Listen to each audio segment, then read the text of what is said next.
I'd like to welcome each one of you. Themes in the almanac that talk about some of the training that citizens of the future will go through. One of it is training the mind. One of it is training the body, and one of those trainings will be or is today training our emotional nature. And we have to present our opening kickoff, Ann Deighton. We're very fortunate that she has had the kind of experience she has had as an experienced horsewoman, because she is very conversant with equine therapy as a way of training the emotional nature and many aspects of the human being, I would say, as well as being an intensive care nurse. So we have lots of experience behind what she's going to be sharing with us today.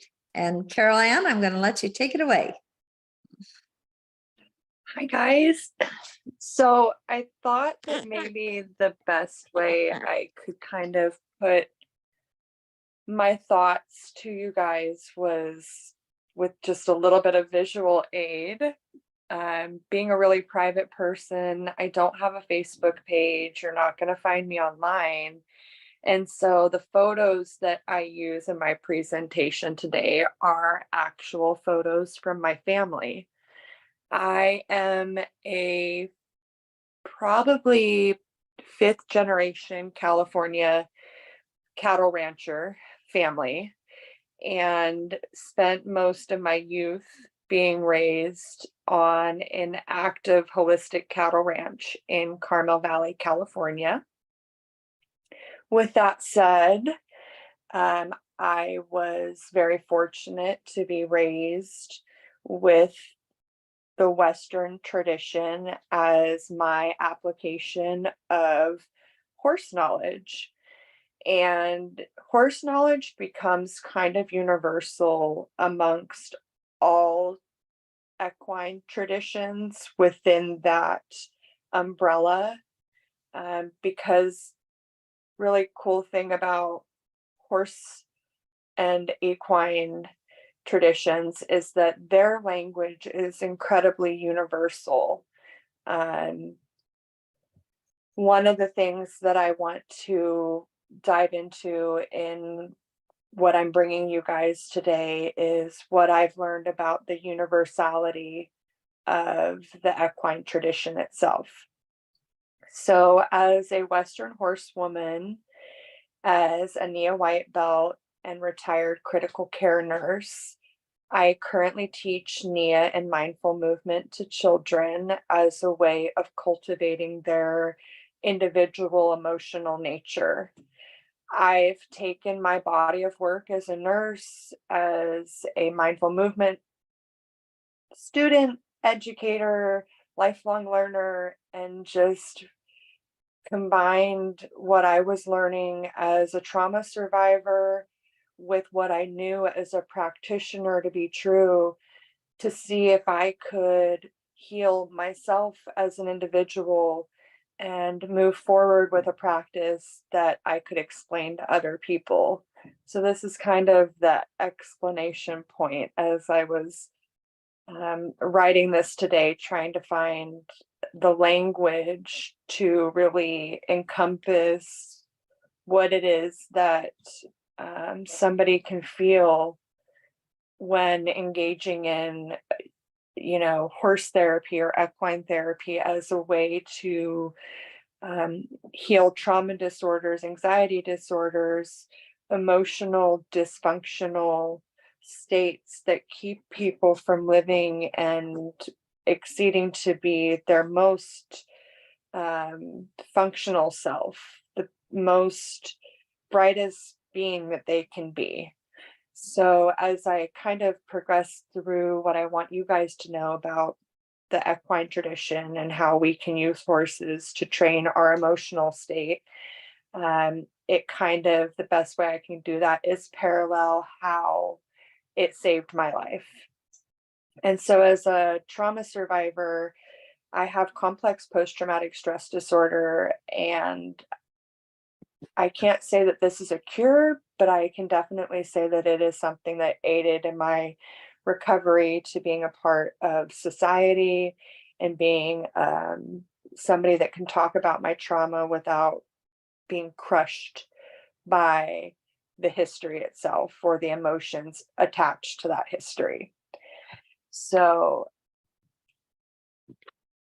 equine is just a super fancy word to mean horse. Equine sciences or the horse sciences, or there's a lot of interchangeable language that goes with using horses as a healing modality. Equine facilitated psychotherapy, equine assisted therapy, equine assisted wellness, counseling, and equine assisted mental health are just some of the interchangeable names that we use for equine therapy. At present, the EAP, which is the equine facilitated psychotherapy, is the modality that is recognized in the United States by Medicaid and Medicare, which are our paying bodies for receiving government compensation for therapy. And there is a governing body above them that certifies therapists to be licensed to use equine assisted psychotherapy as a healing modality. That's only been proficient since 2018. And because of the pandemic, it really didn't have time to take flight. There were a lot of restrictions that happened to face-to-face therapy. Everything went to online, and you really can't get the same connectivity with a client when they can't connect with the source of treatment, which is the horse itself.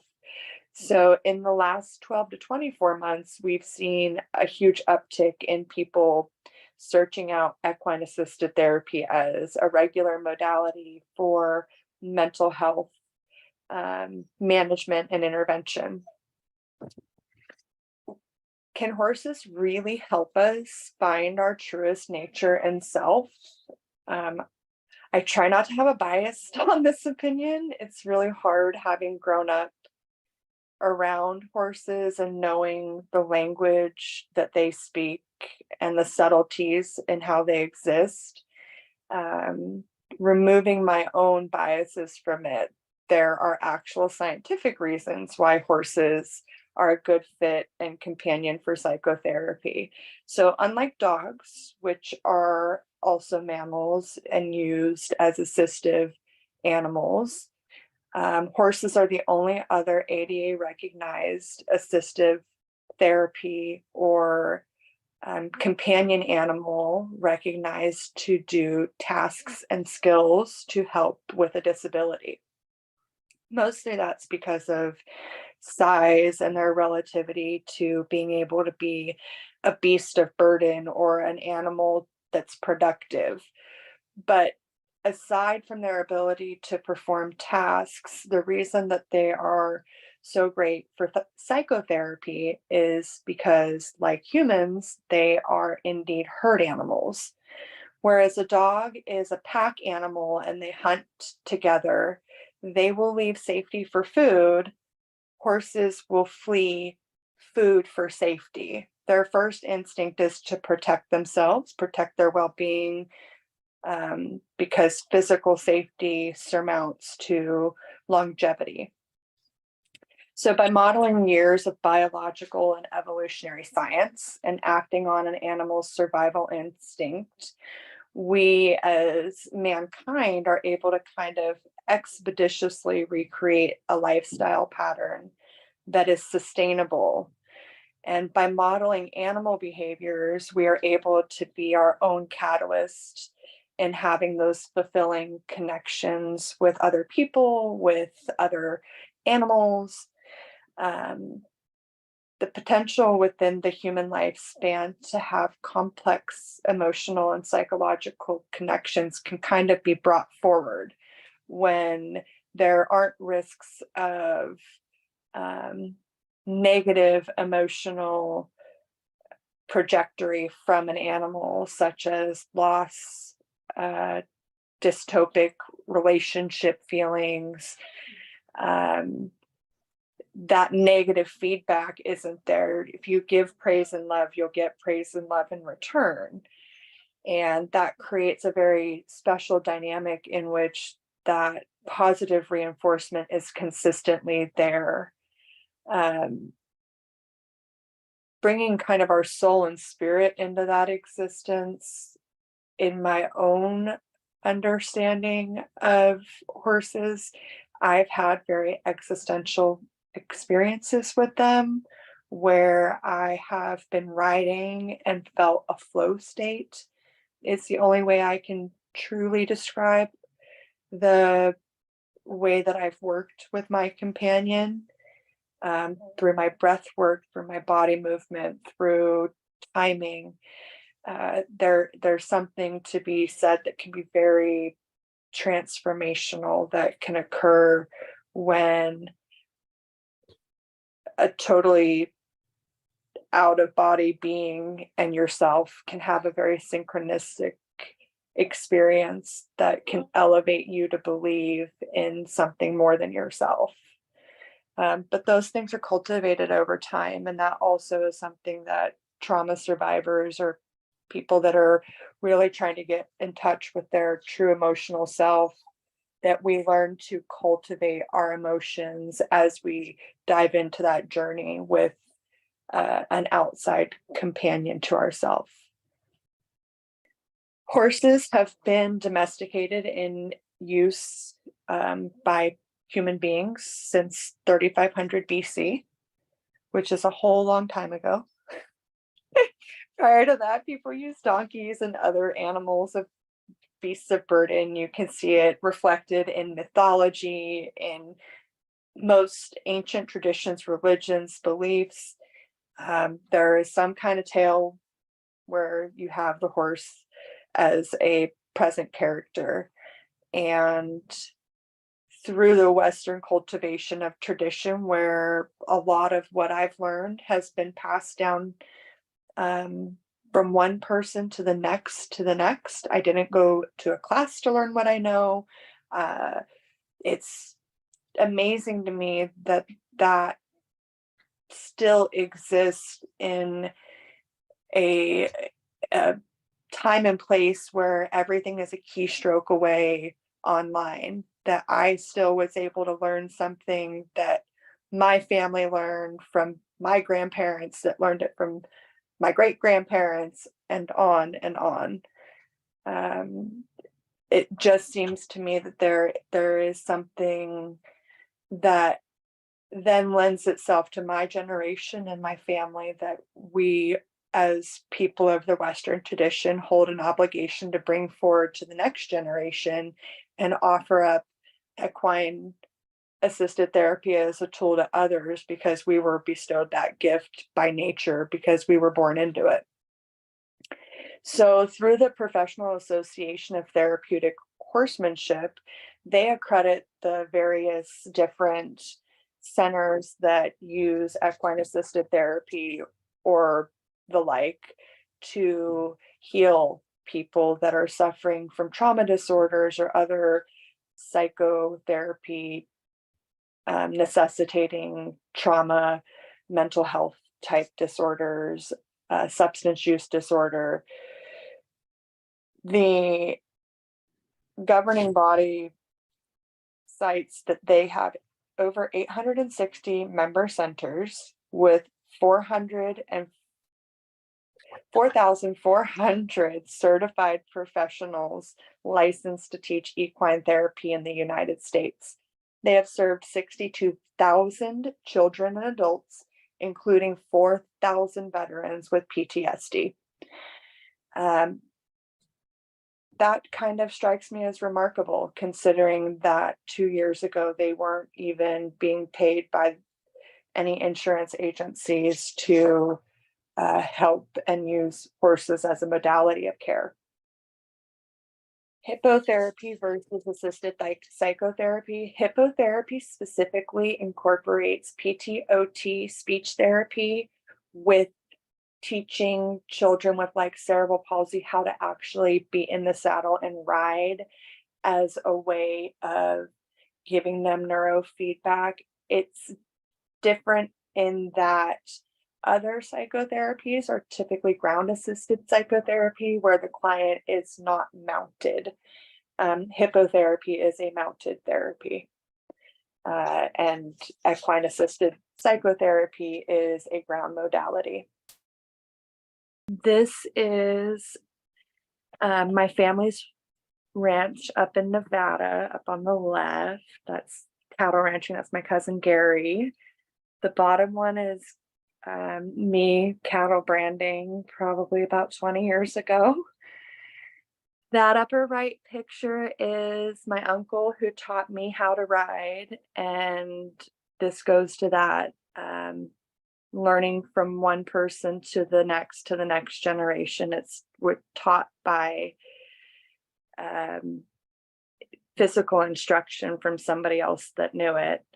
And those are my two children, Tima and Dawson. And then that bottom right photo is after a rodeo queen contest here in California in 2002. So this next slide is about, I spoke with an equine therapist. Her name is Annette. She's from here in Carmel Valley, pretty extensively about this.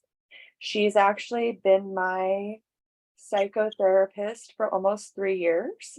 And I would say that we have had tremendous success in my understanding and revisiting equine therapy to heal my complex PTSD. And I asked her what were some of the key things that she instructs her clients on, because I wasn't a traditional client in that I didn't have zero horse knowledge. I had abundant, but needed a change in my life to go back to it and have beginner's mind, which really served me well. But if you have a beginner, she said that the most important thing that she conveys is safety. And so that's really what that session 1 is about, is the introduction to the principles of horsemanship and the importance of safety. And so really when you're getting into the psychotherapy and you're developing the relationship with your therapist and with your horse partner, or in my case, I went through many horses before I found another one that really sparked my interest. That first session is about safety, because ultimately you are working with a creature that is 900 to 2,000 pounds and they can harm you. And not because they intend to, but because they are still a herd animal that can be scared. And their first instinct is to go to fight or flight like humans, because safety is where they thrive. And so when teaching somebody new to the barn about safety, she reminded me that we teach about the principles of it and why it's important to keep ourselves and our companions safe, and things from wearing boots to long pants to only leading your horse from the left side, because that is how the horse is trained to be led. And so really, cultivating safety as like the very most integral part of being around such a large creature that's so majestic, but they're still an animal.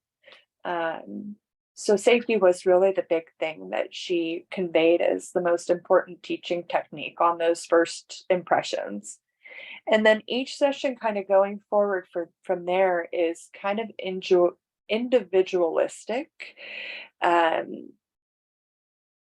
through grounding, through modeling behavior, through learning the language of the horse's body language, the fact that they're listening to everything around them. I remember Annette teaching me that, remember, a horse can feel the millimeter area that a fly is touching them and know to twitch. So if they can feel the legs of a fly touching them, imagine the presence that a human being brings. And I would just remind myself, I'm not a fly. I'm not a fly. So I go back to that safety part of things, and it just was reinstilled as part of my therapeutic process. If your horse is safe, you're by nature safe as well. And when I started to realize that my outward being affected the horse and vice versa, and starting to live kind of in that emotional nature of mirroring and reflecting something outside of myself, became very therapeutic. And so as sessions go on, she builds on it. There is definitely that holding of that non-judgmental space. There is a just something soothing about being able to work with something while talking about something that's troubling, and having that sensory stimulation that can make something that's been really harmful or toxic in your history have a way forward so that it can finally be released and done with. So as the process builds on itself, you become able to talk about your issues and feelings and thoughts in a way that are less frustrating and less consuming. They hold less gravitas by the end of it. So it's a process. It's a journey. Nobody heals with just one session. So it, as a recognized healing modality, it's not like something that you can go into a therapist's office and have one session and come out and have a traumatic difference. It's something that takes kind of motivation and dedication to stick through, to really see life-changing results in the way that I did. These are just some old rodeo photos of mine. It's my best friend Molly and I, a million years ago, up in the right. So in summation, I feel like that's kind of what I'd like you guys to know about equine healing therapy as a way to train your emotional nature. Horses are incredible mirrors to one's own feelings, subconscious and conscious. And for somebody that is living with complex post-traumatic stress disorder, I just hope to be able to share this healing modality with more people, and that it's a future for others that suffer with traumatic illnesses. Thank you so much, Carol Ann. How fun to see some of those photos from your past. I'm wondering if I could start with a question. Can you give an instance in your experience with working with horses? Like, what happens when you're on a horse and you have some big emotional turbo that comes along? What happens, and then how does being with the horse help? So if you're having a emotional turbulence, say, and you're actually riding, it really depends on what you're actually doing. If you're doing groundwork and having emotional turbulence, and you can have a full cry and like full hysterical moment, it's very different than being actually mounted and having that same kind of hysterics. I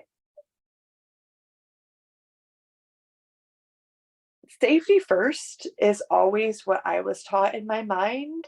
Like, I try to think about, would I ever have a hysterical crying moment mounted? And no, but that's been trained out of me. Most competitive riders, you won't see them hysterical on horseback just because it's incredibly dangerous. Horses feed on nervous energy. Horses feed on negative energy.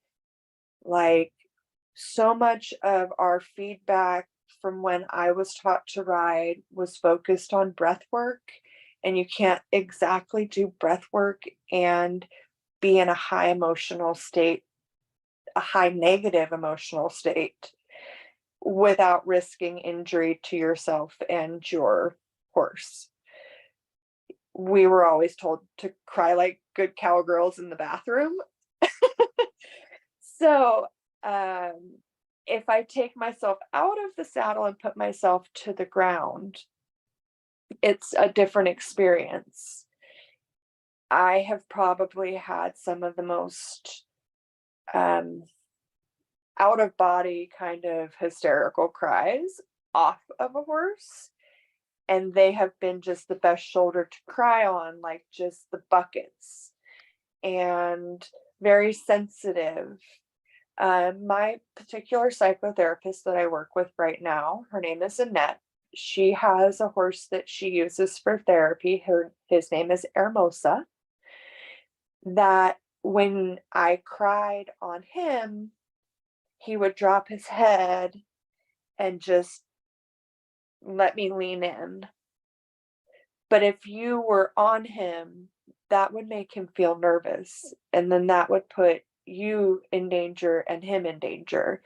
So I will say that that is probably one of the things that people don't realize about psychotherapy, is that they do it from the ground, not from the back of a horse, because those high emotions can put you at risk for injury.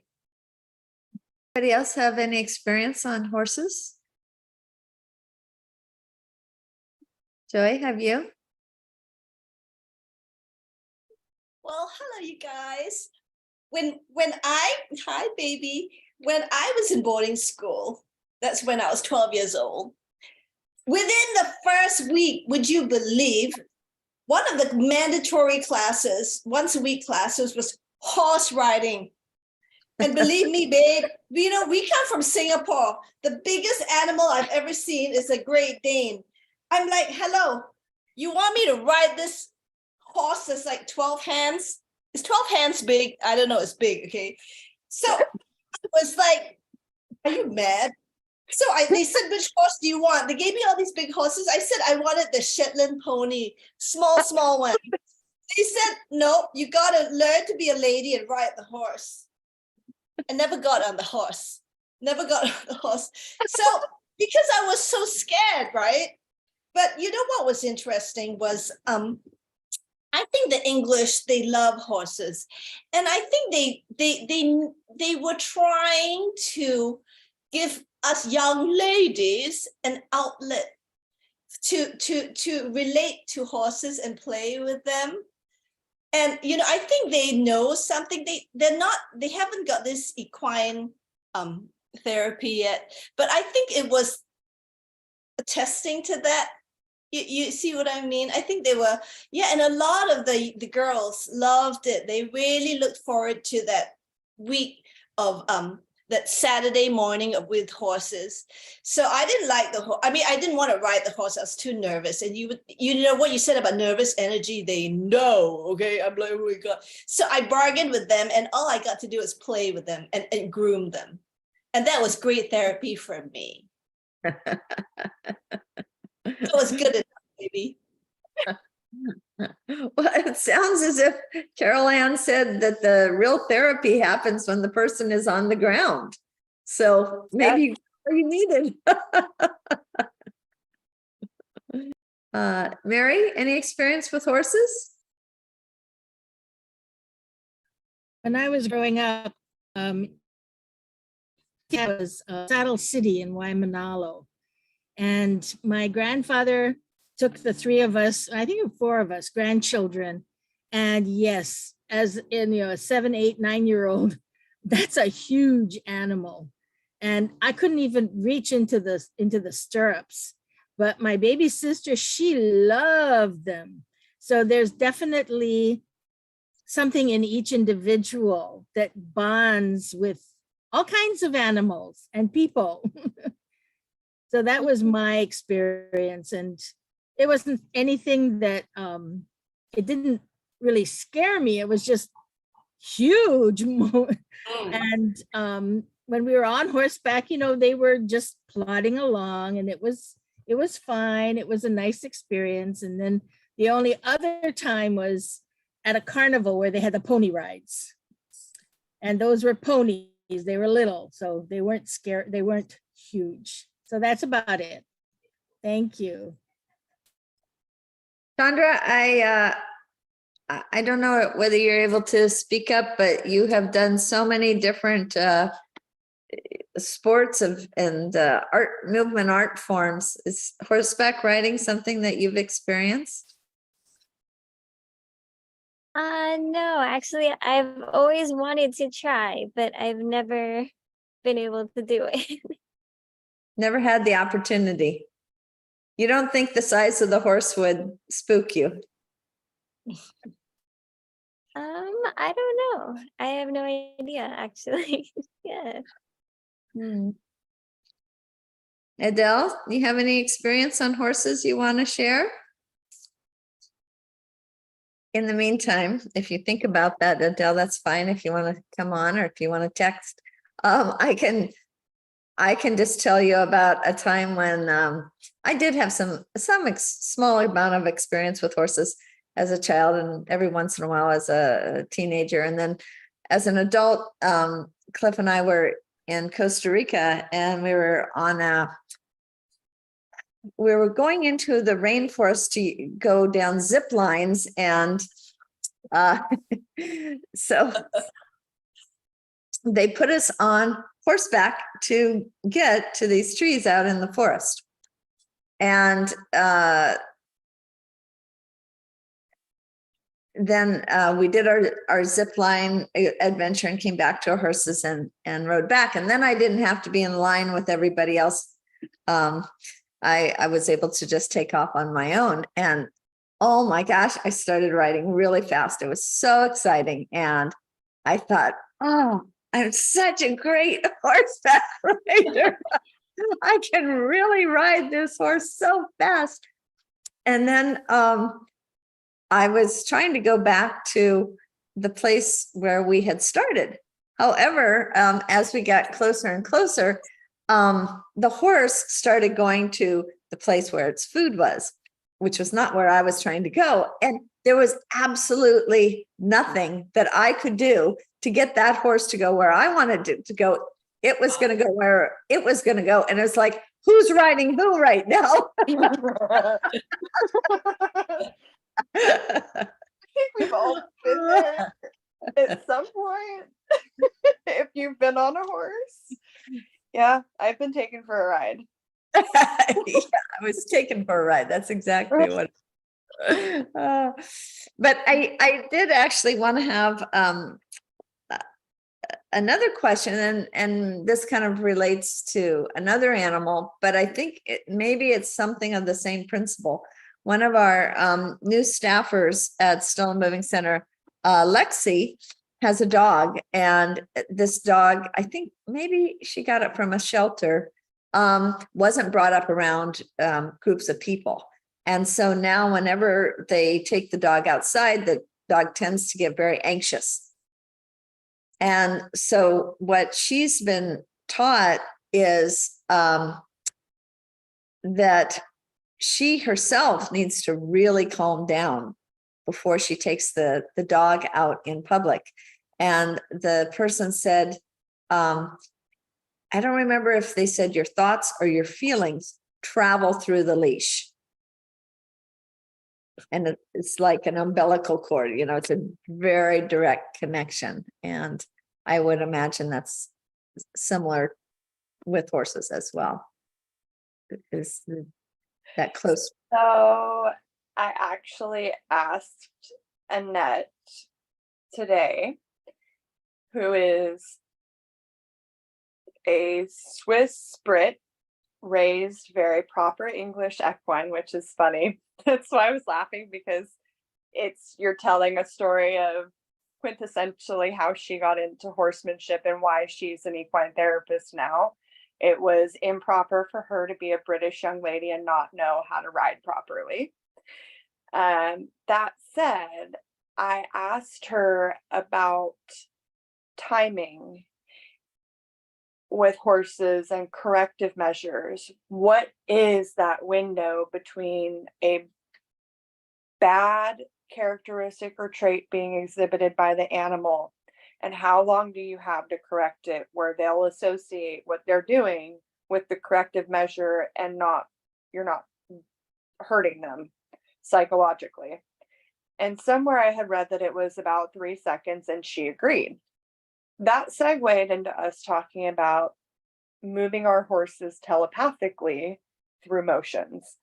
And most people would laugh about this, but we both dialogued about having an experience with being able to ask our horse for something with our mind when we wanted it, and being very conscious of not moving our body, not exhaling, like just being really just raw present.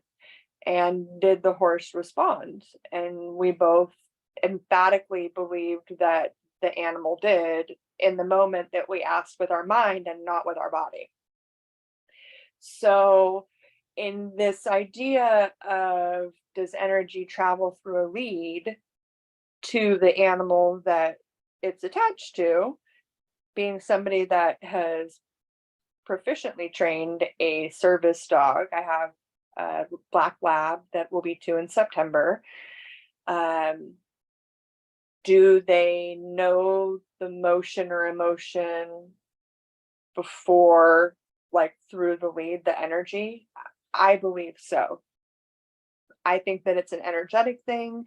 I think that you can set yourself up for success with any animal that is being held in captivity and being domesticated to fit a human need, that there's more to be said about their ability to connect with us on a very intrinsic level that maybe we don't know outside of ourselves, because we can't smell hormones, we can't differentiate subliminal cues, that they just genetically and biologically and evolutionarily, they just are more refined.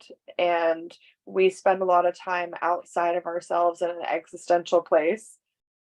We're not as refined as animals.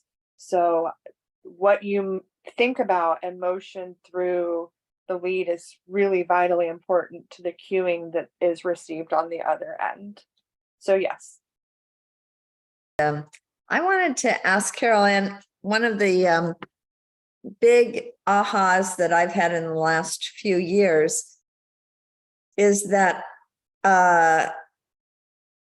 I'm less able to control my emotions and more able to control my thoughts.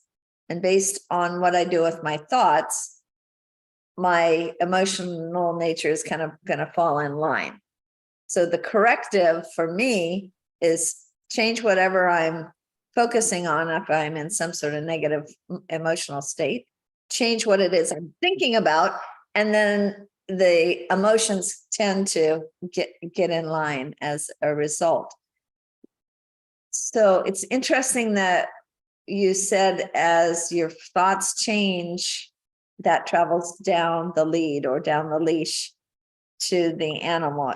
It's your, in a way, it's your thoughts. And I think also when you spoke about, you feel as if you can connect telepathically with an animal. I remember watching a video with a woman who's an animal whisperer who can communicate with the animals. And she said that the communication is pretty much kind of on a picture basis. And so she's kind of gets an image, so to speak, of what the animal means. And maybe I think when she talks to the animal, she sort of projects an image to them. It's almost like I've talked to some of you in the past when I lead a move while teaching a NIA class, I am visualizing sort of like with my body visualizing. It's hard to explain. It's kind of like carving out the shape in space that my body is going to go into, and then my body goes into it, and then my students' bodies go into that same shape based on how clear I am with that carving of space, that move that I'm planning on making. If I don't know what I'm going to do, I tend to get foot tangle, and my students don't have a clue.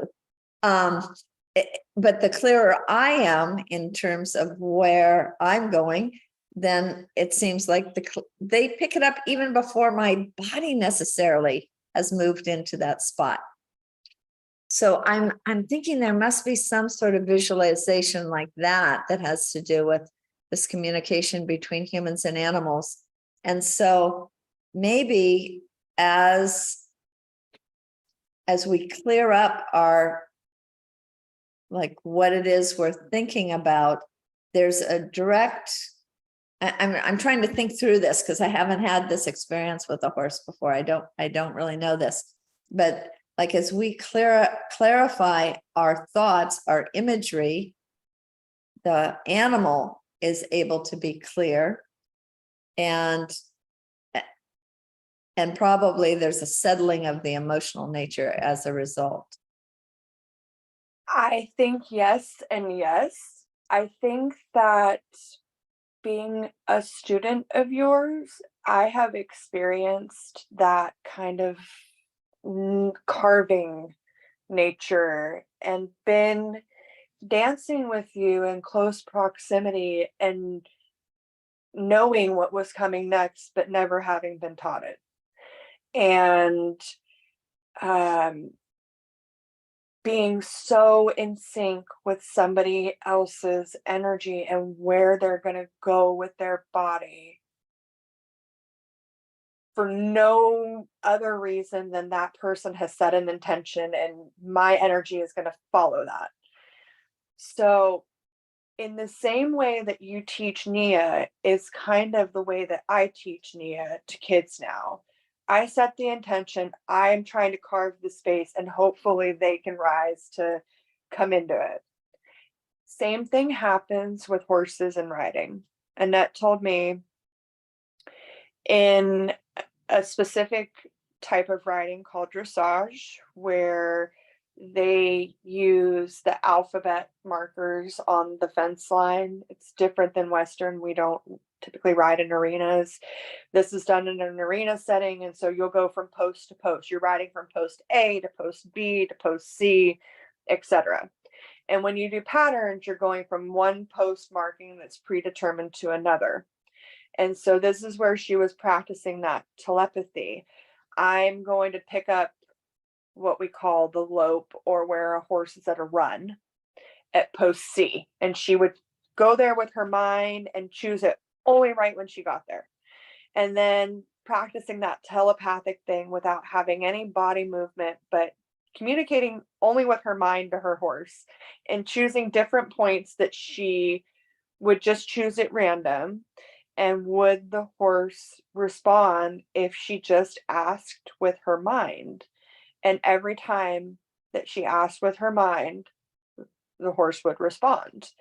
And so it's kind of that cosmic callback to me. You're setting an intention with your body, and it's, I'm responding because I'm in that energetic field of yours. And I've had that close connection, energetic connection, when we've danced in the same room before. So yes, I say yes to all of that. Another experience I've had in Nan, I'm wondering what anyone's thought about this is in regard to the idea of training our emotions. And this was in the higher belt trainings. It wasn't until like brown and black belts. But we would be invited to experience particular emotions and to dance those particular emotions.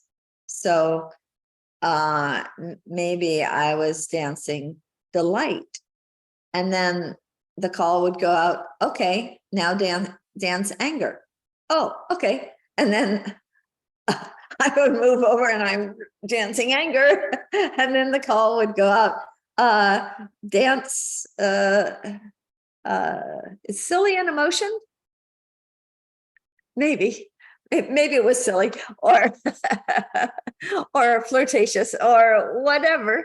And just to find that by putting that that thought in my mind, and I could actually change my emotion through choice. And I think it was changing my mind and then embodying it.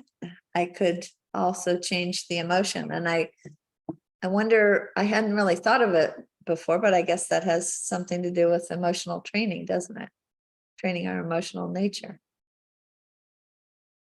I think that that's really a fundamental of, as an adult, how we can go back and heal ourselves from maybe areas we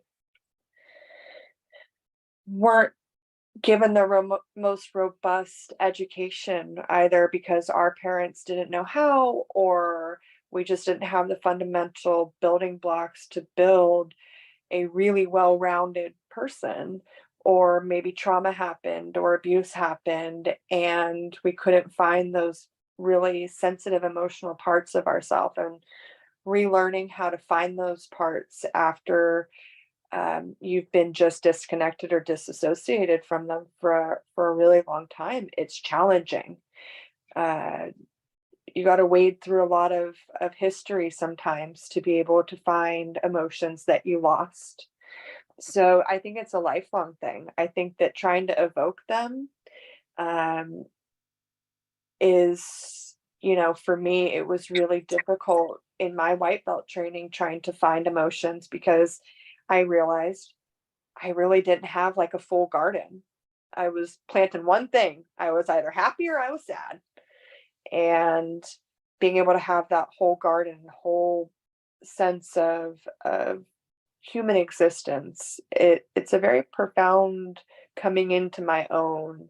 And I'm sure that other people feel that when they find emotional parts in themselves that maybe they lost. Mm-hmm.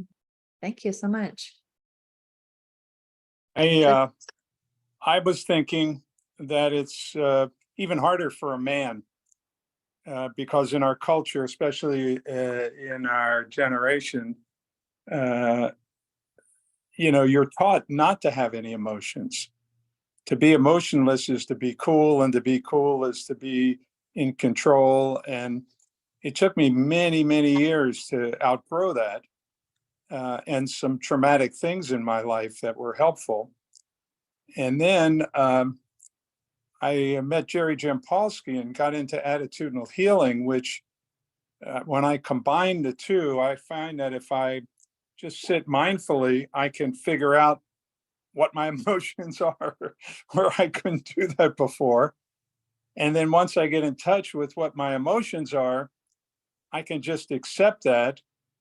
And then I can change how I want to react to the situation, which is kind of the process of attitudinal healing.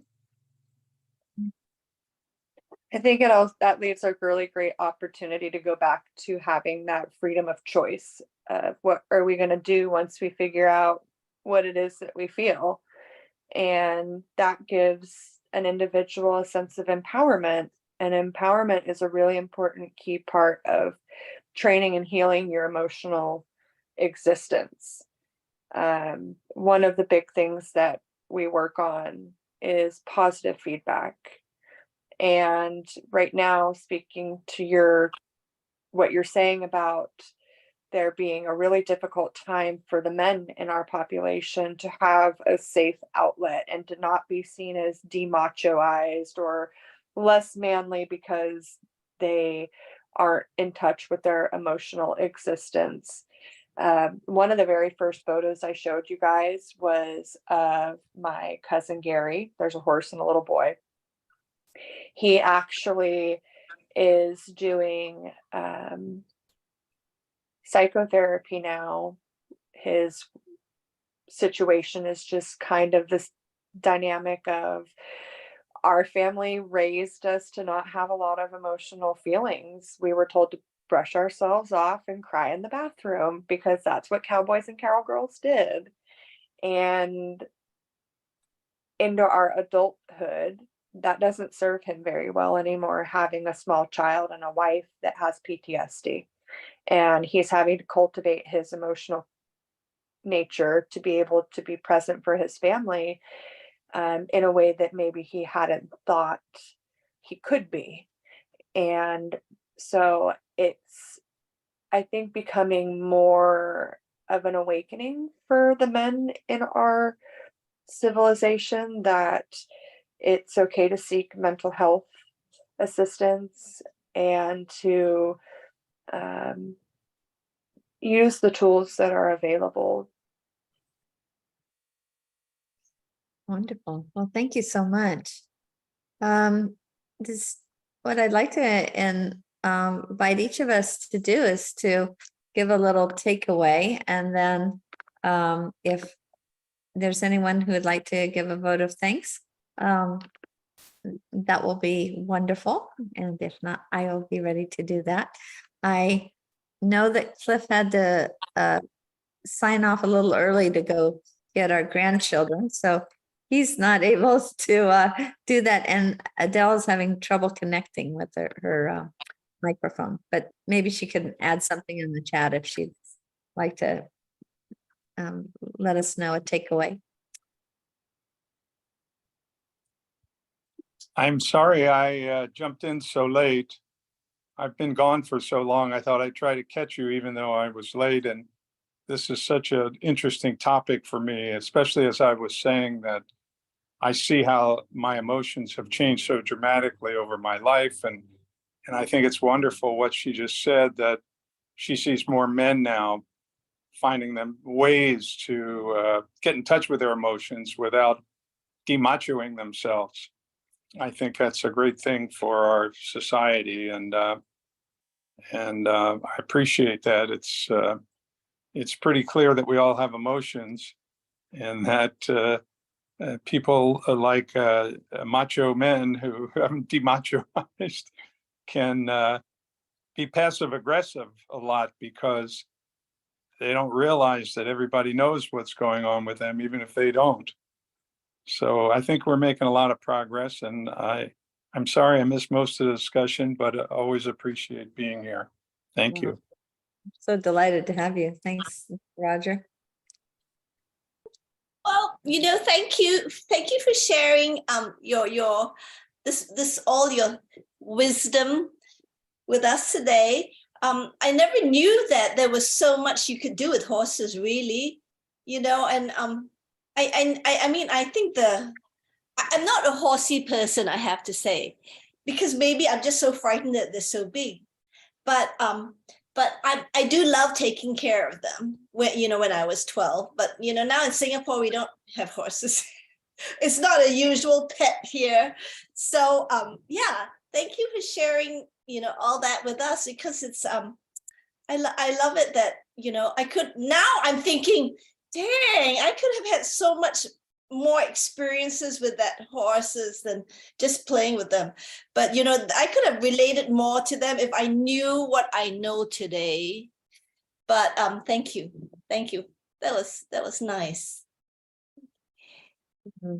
Caroline, I really do want to thank you for really digging pretty deep to figure out what have these horses actually done in my life, and sharing with us who have not had that same experience, how profoundly you have been influenced for the better through your relationship with horses for a very long time. I suspect as soon as you could toddle, they had you on the back of a horse. So it goes back a long ways. And for some reason, maybe because you and I know each other in part through Nia, it just awakened for me this whole Nia experience and what I've learned about the whole my emotional nature and how I have more influence on what's going on with me emotionally than I ever realized. And maybe that's very much connected with the way that that you folks who have a strong connection with animals are able to connect with those animals. So thank you for unlocking that for me. That was wonderful and helpful. Yes, Joy.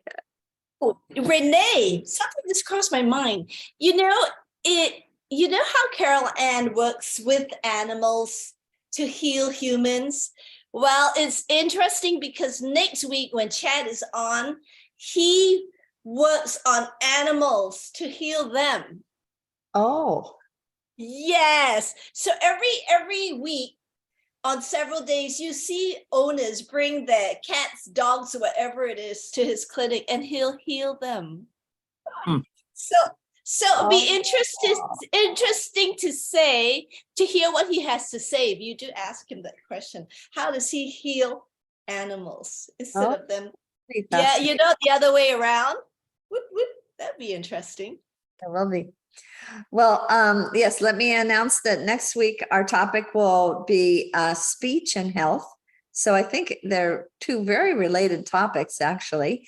And Dr. Chad Sato, who was with us at the beginning, is going to be our presenter for that time. And he is somebody who has helped a number of folks connected with Stella Moving Center.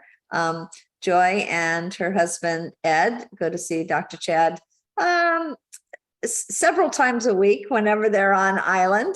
And we have a number of Stella Moving Center folks who have found great relief with Dr. Chad. So that should also be a great and very contiguous follow-up, I think, conversation to the wonderful conversation you spurred for us today, Carol Ann. Thank you so much. Thank you guys, everyone, so much for coming. I can't wait to see you guys again in person.